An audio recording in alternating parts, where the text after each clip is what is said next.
In this episode of InsurTech Amplified, we just had a killer conversation with Andrew Johnston. Everybody knows him, the global head of InsurTech at Gallagher Re. Every quarter, they put out the seminal report on the global state of InsurTech. This is the August 2024 Q2 report.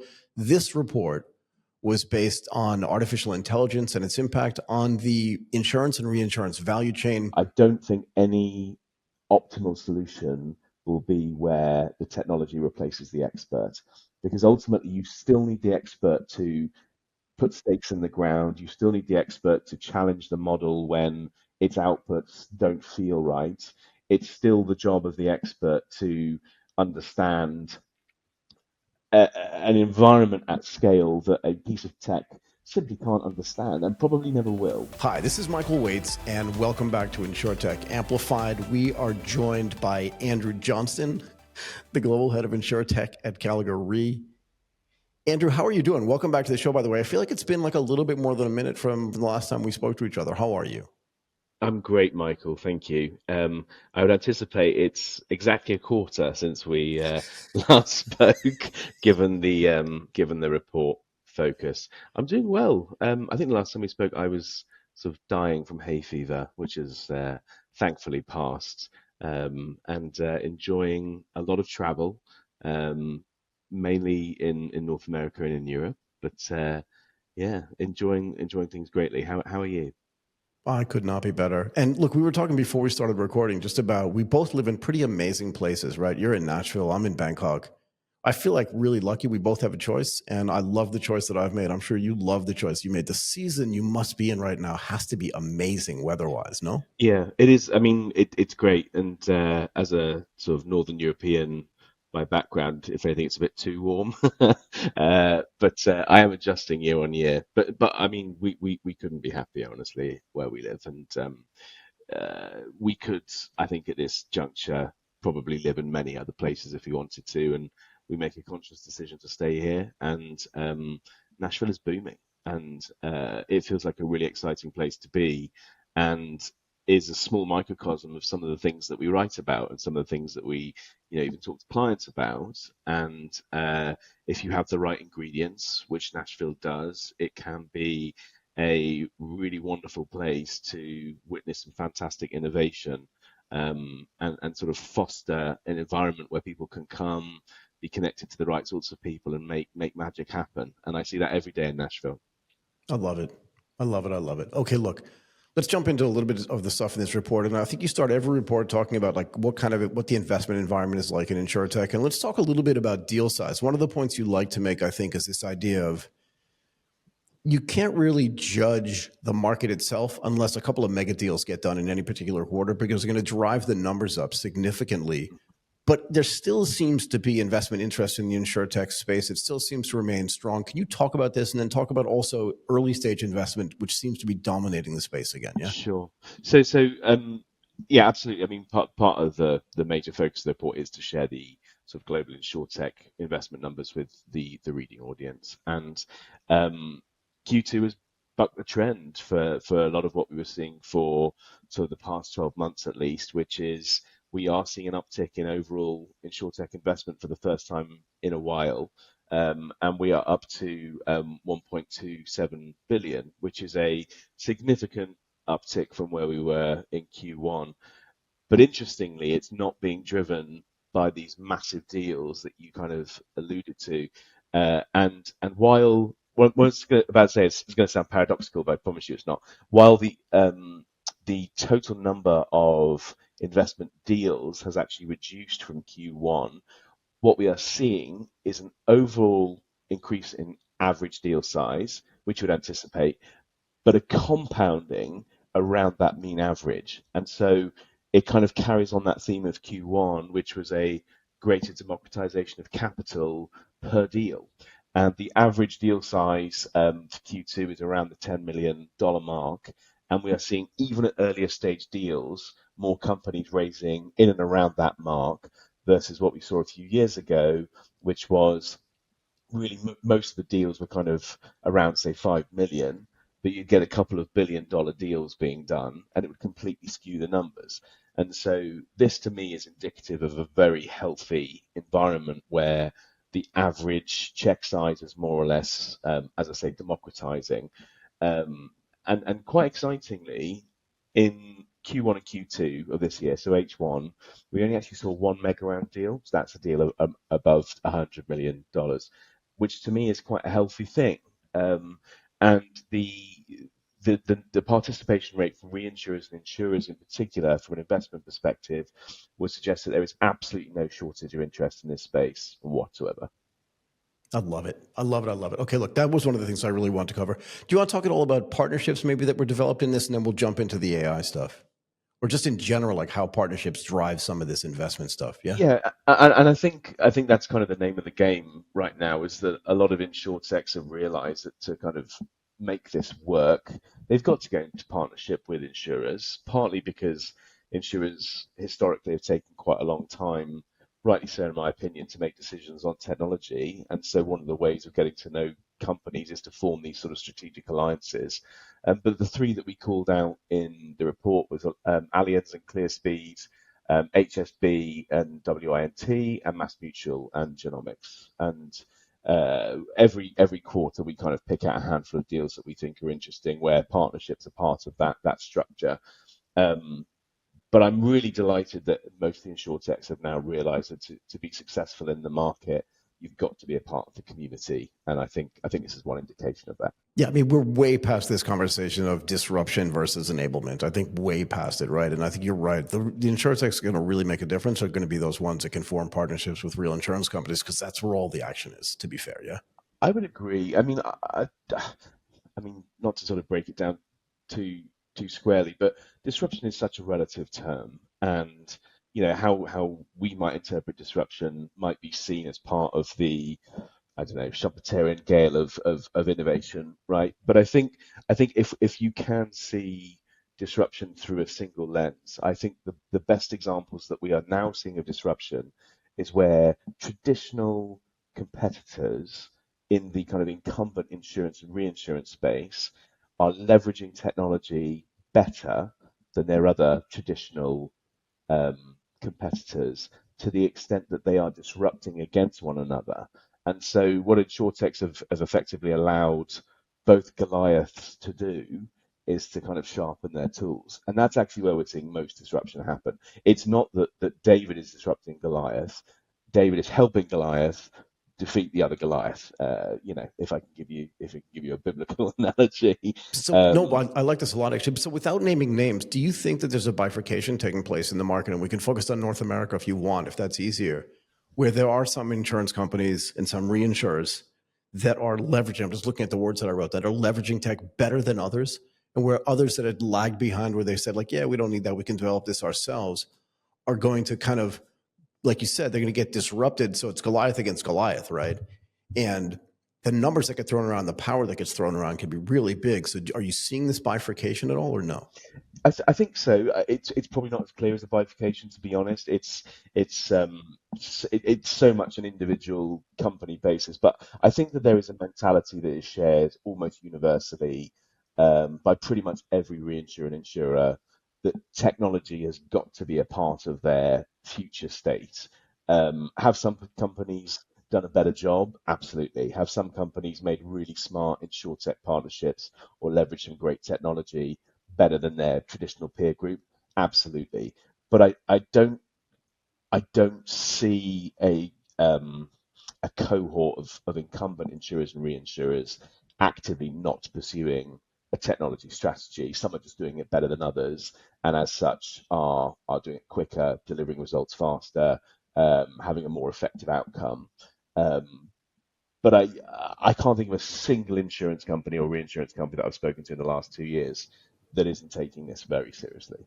Yeah. Okay. Look, the focus of this quarter's report is the role of AI in the insurance and reinsurance value chain. And if I remember correctly, you've broken this up into 4 quadrants, right? And I'm going to name the 3 you're not going to talk about in this report: claims and settlements, distribution, and central business operations, which you're going to cover in the subsequent report. But this one actually, and this is one of the most interesting parts about it to me, is the risk, the underwriting and the portfolio management. I feel like this is the part where I'm most familiar, because I can make analogies to things that I've already done in the past. Do you want to talk about this, and then maybe talk about the hybrid solutions and why this may be the best idea as opposed to just pure automation or pure human intervention. Yeah. You laid that out beautifully. So yeah, in our first report that went out in May, we covered distribution and sales. This is now the next logical part of that value chain, which we're calling risk, which, per your comment, covers pricing, underwriting, portfolio management, and optimization, and then we'll tackle central business operations in Q3, and then in Q4 we'll focus on claims and settlement. But I think perhaps only with the exception of claims, this area is the most exciting from an AI perspective, because ultimately it's the bread and butter of this industry, right? If you can't price a risk properly, or if your underwriters aren't able to access the right kinds of data to make those sorts of decisions, and then once you've got an assumed book of business at a scaled level, you can't, determine how to make it optimally sort of future-proof financially, then we're in trouble, right? Not only as a company, but as an industry. And insurance is not like manufacturing in that you don't get access to the economies of scale just by virtue of doing more of something. If you're underwriting something badly at a small level and you continue to underwrite things badly and price things wrong at a big level, you've just exacerbated the problem, right? It's not a factory. And so I think it's a really exciting use of technology because there are gaps inherently in our industry around data collection. If I think about the role of an underwriter or a sort of pricing actuary, a lot of it is very, very sophisticated modeling. A lot of it is very, very sophisticated anticipation work. But to the extent that you can use AI tools to help bridge those gaps, help make informed decisions, help to expedite the process via which those humans can see the right kind of data at the right kind of time and interpret the right sort of outcome as a deterministic feature of calculation weighting powered by AI, that's a really exciting space for us to be in. But as I've alluded to and as you've mentioned, I don't think any optimal solution will be where the technology replaces the expert, because ultimately you still need the expert to put stakes in the ground. You still need the expert to challenge the model when its outputs don't feel right. It's still the job of the expert to understand an environment at scale that a piece of tech simply can't understand and probably never will. And people can challenge me on that, but I don't think tools will ever be able to have the gifts that we have as human beings of being able to see something at scale, interpret nuances that might not seem connected, but we know from real life experience that they are by virtue connected. And so the best possible outcome, I think, is what some people are referring to as a sort of bionic situation where you have the tool or the technology sort of helping the human, typically reducing the menial, rote, repetitive, predictable tasks, but still allowing that human to flourish. And I think in terms of return on investment, this is probably, like I say, possibly only in claims would challenge this, but it's possibly going to be where the investments into AI technology will play themselves back to the investment company themselves or the insurance company. I want to spend a little more time talking about this term bionic, just because in my mind, I just think of the $6 Million Man, which I believe was a TV show in the 1970s. Maybe you're too young to remember that, but I can't get it out of my head. But again, it's the perfect example of this, right?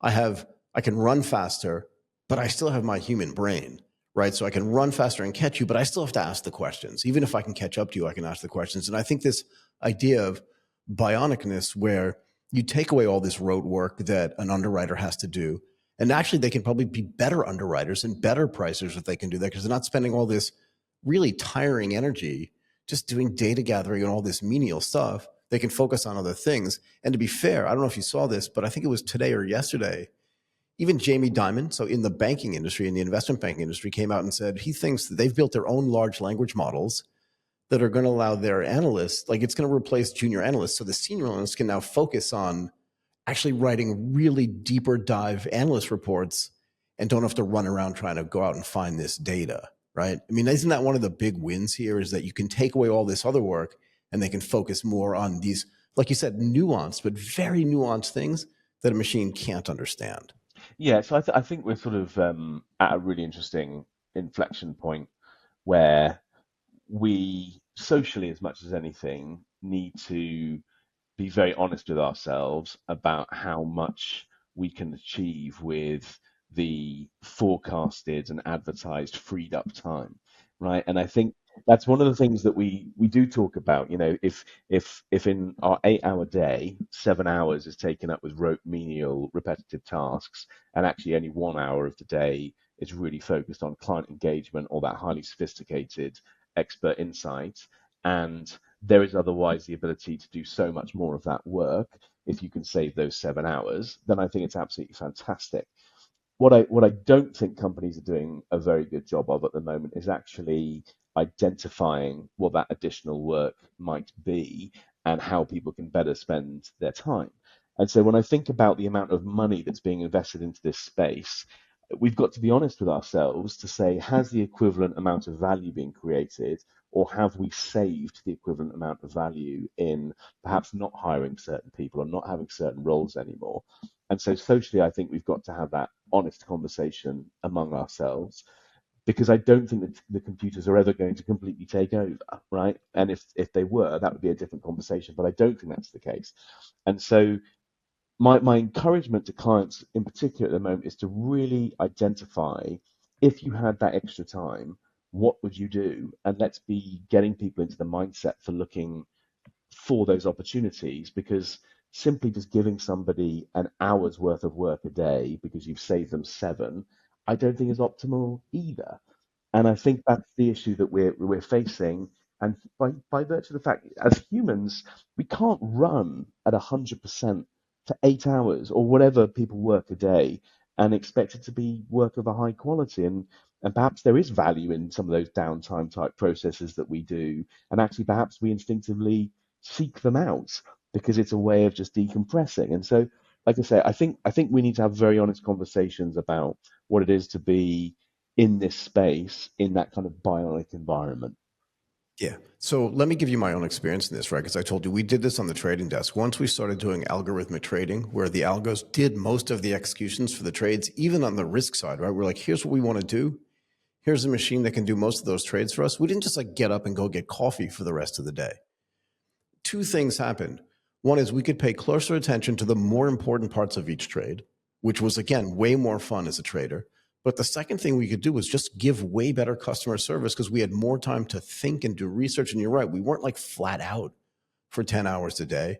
But boy, the service we gave to our clients was way better and they appreciated it. And to be fair, they always wanted a person on the other end of the phone.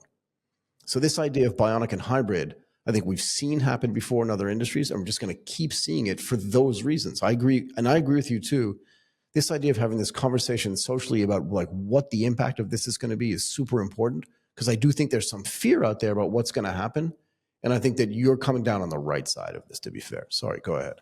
Well, I mean, I hope so. And you know, I don't want to ever sort of be quoted as sort of saying we shouldn't try and create jobs. We shouldn't, try and keep people in employment. I think by virtue of the evolution of this, certain jobs are possibly less critical than they were, say, 5 years ago.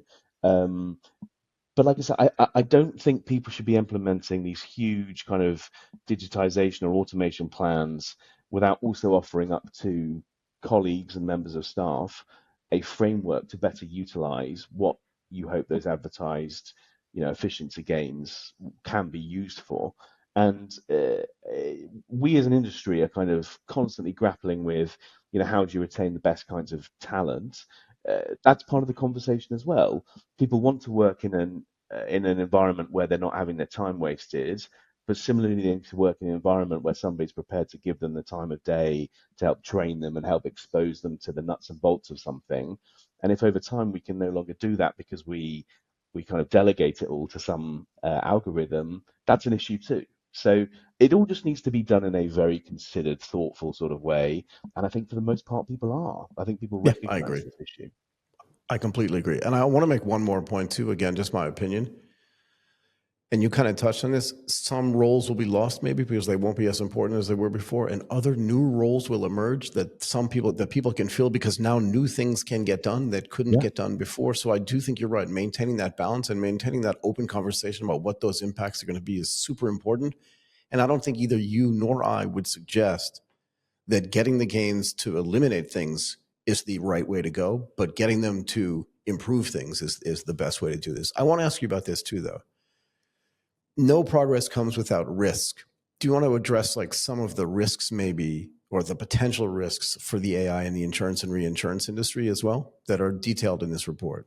Yeah. I mean, we've kind of compounded them down into four groups, Michael. And I think the first, and it's going to sound very trite to people that live in this space, but it is potentially the biggest issue is data quality. And you're discussing the use of some LLMs earlier, and it's all wonderful, but if the LLM is scrubbing data that's on the internet, for example, I read for the last report that I think 85% of all content on the internet is voluntarily inputted. Okay, so this is non-peer checked, fact verified information.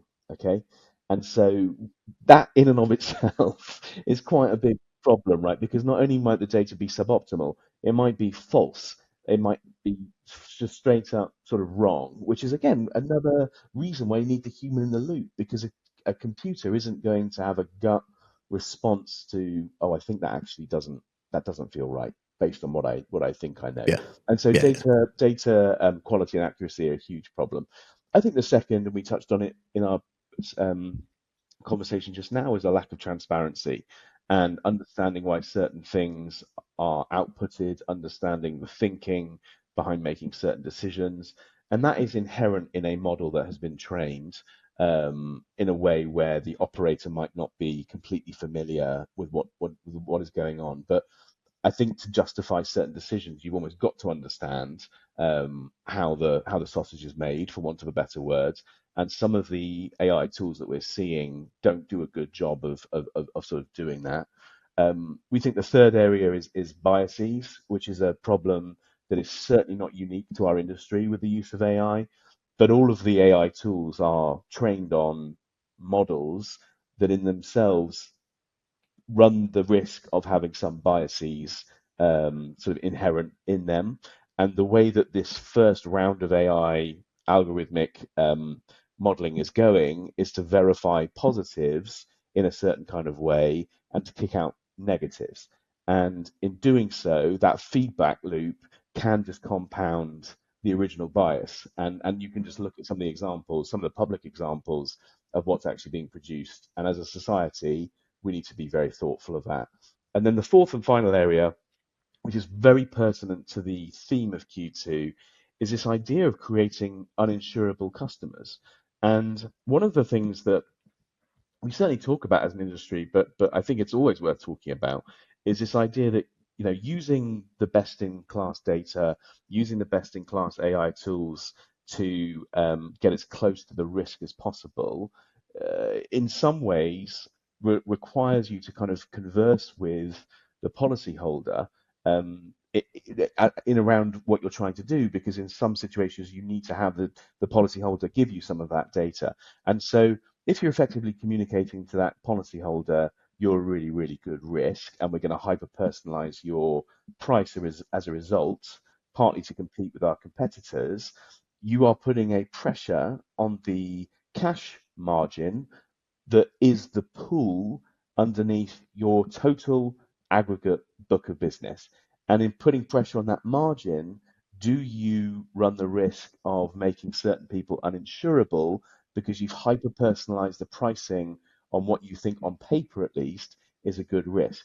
Now, that's a very myopic business model for somebody that wants to scale. Okay. If you're going after a very specific demographic, it can work. But if you want to be a massive player in this space, you've got to have a better view on the overall pricing of pooled risk. And I think socially we talk about technology being the savior of the insurance gap, but actually what we're seeing here is the opposite, which is technology is trying to get as close to, as I say, on paper, the better risks and hyper personalize the experience and the price that those risks have. And not only are you putting pressure on that capital pool, but you are by virtue also making certain people potentially uninsurable. And I don't see that as a win for anybody in the long term. No. But how do you balance that, right? Because you want to get this really efficient hyper personalization at some level, but you don't want to make a group of people that are insurable, uninsurable because of these pooled resources that you were talking about. How do you balance that? And what role does AI play in that, or does it get in the way? Like, what's the deal with that? I think it's both. It's the problem and its savior, right? Inherent in the other three things as well. I can see AI coming to the rescue of the other three areas that we discussed. I think the most obvious way to scale it, Michael, is to offer rewards to the better risks on paper that are balance sheet related, but also be more involved in the mitigation process. And so we are seeing more and more insurance companies using AI, using IoT devices, using technology that's available to them, not just to try and identify the better risks, but to try and engineer out risk from the process. And that might be as simple as a hail detection text. There's hail in your area, Michael, go and park your car in a garage with a roof, right? Something as simple as that, all the way through to, hey, we've noticed this repetitive behavior with you over the last year. If you do X, Y, and Z from a health perspective, you might overall be better off in the long run. And it can be as over time as that. And so I think it's a combination of those two things. But AI is fantastic at spotting patterns, right? And it is fantastic at detecting anomalies. And I think any way in which you can leverage those two facets of AI into the underwriting process and the pricing process should be a win if it's delivered in the right way. So you talked about the data quality and accuracy, but you also then mentioned IoT kind of in passing. This gets to a different topic of data, just data availability. Do you want to talk a little bit about that as well, and why that's important and relevant? I mean, it's the fuel that powers the engine, right? On paper, most people look identical as risks. It's only once you get access to either macro data for an area or micro data on personal behavior that you can start distinguishing between risks, whether they're people or things or assets. And the more I'm going to say the more data, but I should say the more appropriate data that you have that relates to the risk, in theory, the better job you'll do of delivering both a product and a price that both parties can agree on that reflects an opportunity for both parties. And the insurance industry, I think, doesn't give itself enough credit actually for how well we use data. We're very down on ourselves, but the insurance industry has been using data for over 100 years, right? And we are, in some cases, the best sources of data for many different things. And I love that we are, constantly trying to improve as an industry. But I do think we do ourselves down because it's inherent in nature, I guess, to do so. But the ability to have, I say, access to the appropriate data and then know how to use said data to come to a common understanding that allows you to match risk with price in a way where both parties feel like they're coming to a common understanding is the holy grail in our industry. I think what's happening at the moment is there is this sense of just getting access to all data and having as much data as you can. And there's a risk inherent in that, per my earlier comment, potentially some of it is not correct. But at a certain point, let's say you're only changing your understanding by, say, a fraction of a percent, but you've spent a huge amount of time and effort and money understanding that fraction of a percent difference. Within a business context, were you better off just trying to go into a different area or looking at a different risk or whatever? And so I think we still need to have these business decisions top of mind when we think about some of the data strategies that some of the insurance industry are pursuing. Yeah, you just reminded me of something when you said like all the people look the same before you get enough relevant data for them. I can't remember if somebody told me this a couple of years ago, and I may be wrong here, but somebody once told me, I believe, that in Thailand, your car insurance is just based on the car you buy. right? And maybe the color of the car that you buy. So it's like very unspecific and very not data relevant. So I just thought that was interesting because you're right. Getting the data, but then having the right data and the relevant data makes this super important. This is kind of like a second order question for you that I didn't really anticipate asking. But like the more IoT, the more sensors, the more kind of stuff like that that's out there. We always talk about how artificial intelligence and technology makes companies like more efficient and lower cost and all this other stuff. But the more data you have, the more storage you have to have, the more access to that storage you have to have. Like there are costs associated with this as well. Do you see companies talking about this too, right? Because you've got to either have your own massive data center, which then requires throughput back into your either cloud stuff or your on-prem stuff, or vice versa. You've got to then pay someone to do that for you too. Like that's real, right? You don't get all this data for free. Yeah.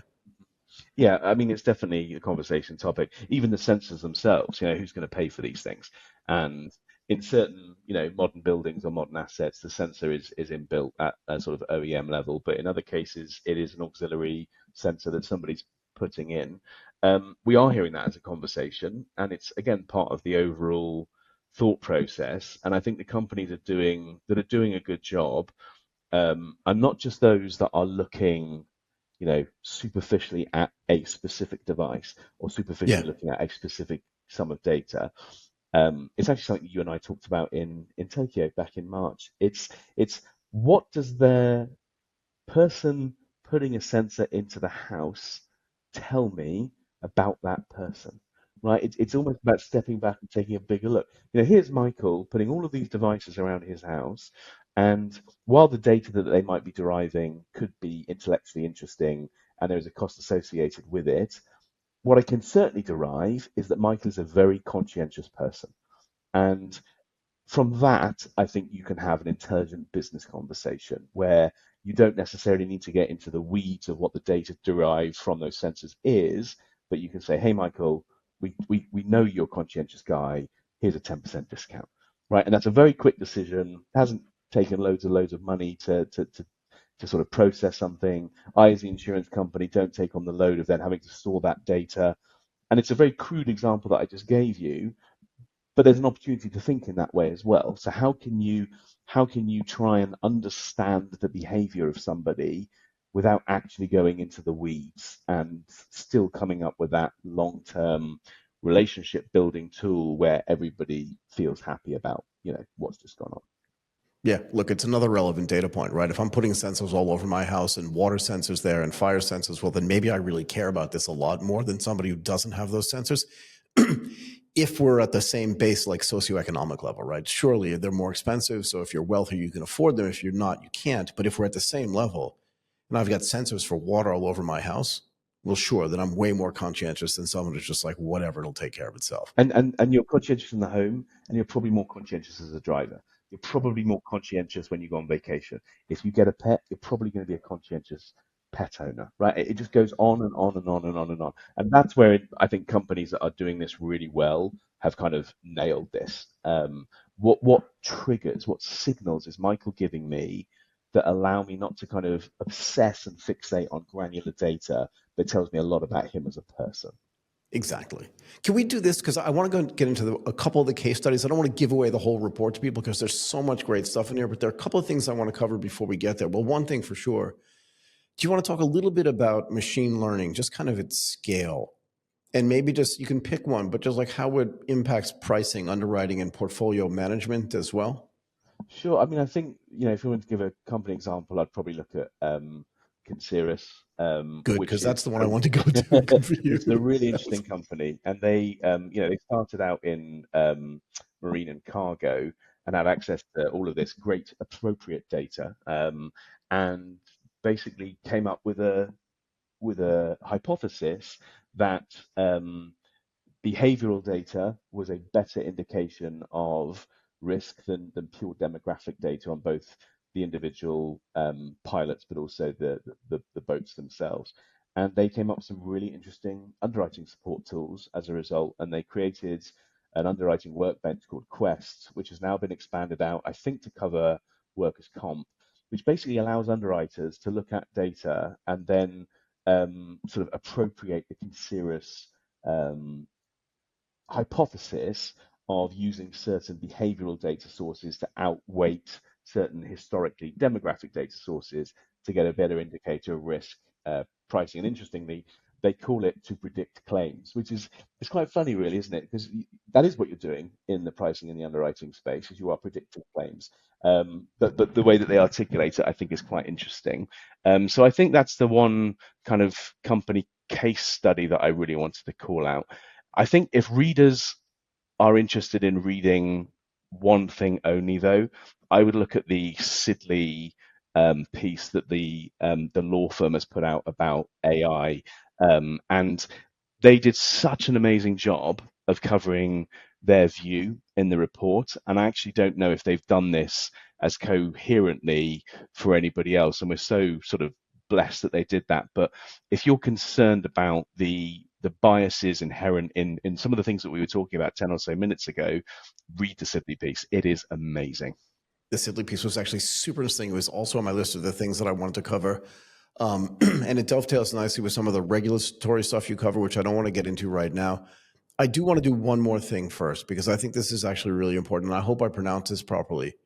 Key, K-I, like I'm not sure. Key. Yeah, Key. Yeah. Key. Because this is important, because this is the digital underwriting platform for Lloyd's Market. And, you know, I used to say, for people that don't know what it is, but people that listen to this podcast know what Lloyd's Market is, right? So maybe you can talk about Key in that context and why this is so significant. So I think Key were a real forerunner and a vanguard project that went live, God, probably about 6 years ago now. And it was a joint venture between Brit, the insurance company, the University College of London, and I think Google. And they came together and they created an environment where you can effectively use AI to be a follow market in Lloyd's. And so certain brokers, so certain people, were given the ability to put business into Key. And if that business ticked certain boxes, it would automatically bind as a follow market, which is very, very interesting. And the idea was that you'd not need as many people to do that process. Interestingly, they've grown so much that they do actually have a lot of people that work there, but they're people that are, you know, to our very early conversation, probably using their time as effectively as is humanly possible, right? And interestingly, further still, Michael, is that a few other companies have followed them, right? They've literally followed them, and they've created something similar. And it's a really interesting use of technology, but it's a perfect example of where you're maximizing the people, you're maximizing the tools, you're maximizing the idea, and you've spotted a gap in the market where I'm guessing for relatively low limits, there is an opportunity to follow. And if, you know, like I say, those boxes that need to be ticked are thoroughly thought through enough and are robust enough, you can really allow technology to help you as an individual. And they're a company that just continue to go from strength to strength, and they're fascinating to watch. So yeah, definitely keep an eye out for them for the next 10, 20, 30 years. Yeah, I really want to cover that one, because I do think that it tied together all of the things that we talked about previously. I will let you go. I want to thank you for doing this. I cannot wait for Q3. Andrew Johnston, the Global Head of InsurTech at Gallagher Re. I love these conversations. I look forward to it every quarter, and I can't wait for the next one. Thank you so much. I'll see you soon.